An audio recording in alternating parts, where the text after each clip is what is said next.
Narito na ang mga balita mula sa GMA Integrated News. 4 na lugar sa bansa ang positibo sa toxic red tide ayon sa Bureau of Fisheries and Aquatic Resources. Kabilang dyan ang Dawis at Tagbilaran sa Bohol, Matarinaw Bay sa Eastern Samar, Dumangkilas Bay sa Zamboanga del Sur at San Benito, Surigao del Norte. Hindi po ligtas kainin ang lahat ng uri ng shellfish at alamang sa mga lugar na nabanggit.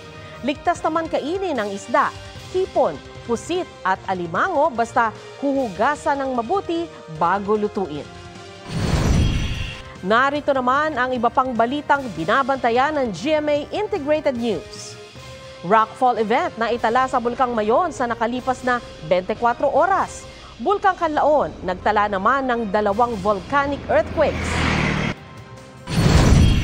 Sunog, sumiklab sa bahagi ng Guerrero Street sa Ermita, Maynila. At easterlies patuloy na nakakaapekto sa halos buong bansa.